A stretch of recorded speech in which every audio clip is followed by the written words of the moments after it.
Coba bayangkan sejenak ya, di era AI, hiperkonektivitas dan perubahan zaman yang lajunya gila-gilaan ini, kita seolah-olah punya segalanya di ujung jari. Tapi sadar nggak sih, di tengah gemerlapnya dunia modern, ada satu realitas yang pelan-pelan lagi menggerogoti kita dari dalam. Ini bukan cuma soal teknologi loh, ini tentang siapa kita sebenarnya. Dan sejujurnya, ini adalah sesuatu yang krusial banget untuk Anda pahami sekarang juga sebelum terlambat. Pernah kepikiran nggak kenapa kita bisa merasa sangat sendirian di tengah jutaan manusia? Ini dia paradoks terbesar manusia modern. Berkat revolusi digital, kita bisa terkoneksi dengan ribuan orang setiap detiknya. Tapi anehnya, tingkat kecemasan, rasa kesepian, dan keterasingan kita justru ada di titik paling tinggi sepanjang sejarah. Kita ini ibaratnya sedang mengalami sebuah krisis identitas yang sunyi banget. Dan pastinya, kita butuh jawaban. Nah, untuk menavigasi krisis sunyi ini, kita butuh semacam panduan. Jadi, mari kita kupas pelan-pelan fenomena individualisme global yang diam-diam mewabah di Indonesia. Beruntungnya, kita punya semacam kompas dari pemikiran Dr. Muhammad Arif. Beliau ini bukan sekedar penulis biasa, beliau adalah akademisi ilmu sosial, ahli pendidikan Islam, dan direktur IRES. Kredibilitas dan pengamatannya yang tajam ini lahir dari kepedulian yang dalam banget waktu melihat gimana identitas komunal dan spiritualitas bangsa kita ini perlahan-lahan mulai terkikis habis. Oke, mari kita selami ini lebih dalam. Kita akan melihat kekuatan tak kasat mata dari globalisasi yang ternyata diam-diam membentuk pilihan harian kita.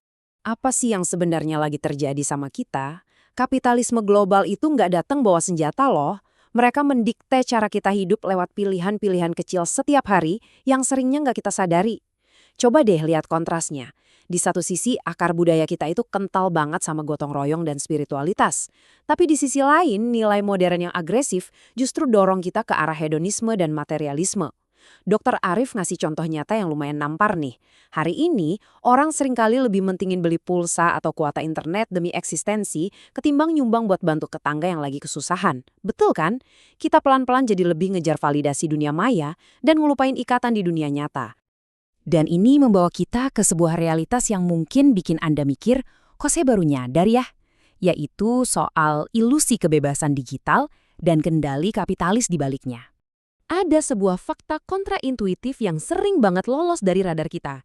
Kita sering mikir kalau scrolling layar HP berjam-jam, ngeliatin gaya hidup selebritis yang super glamor, itu adalah bentuk kebebasan, atau sekedar hiburan pelepas penat. Tapi ulasan ini ngebongkar fakta mengejutkan. Itu semua cuma ilusi.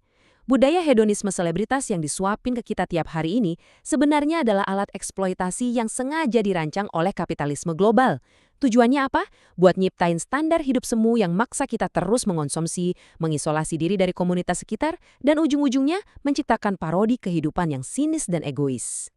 Pertanyaannya sekarang, gimana kita membentengi diri?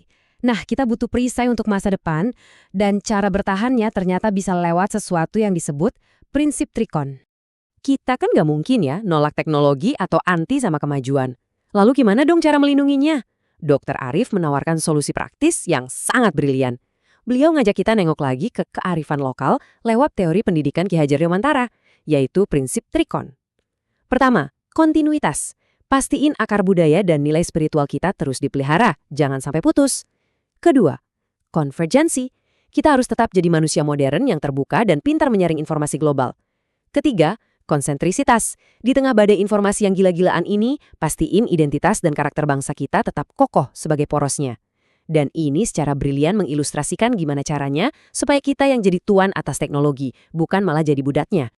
Arus tak kasat mata dari individualisme global ini akan terus nyoba mencerabut sisi kemanusiaan kita setiap detiknya. Jadi, coba deh tanyakan ke diri Anda sendiri secara mendalam.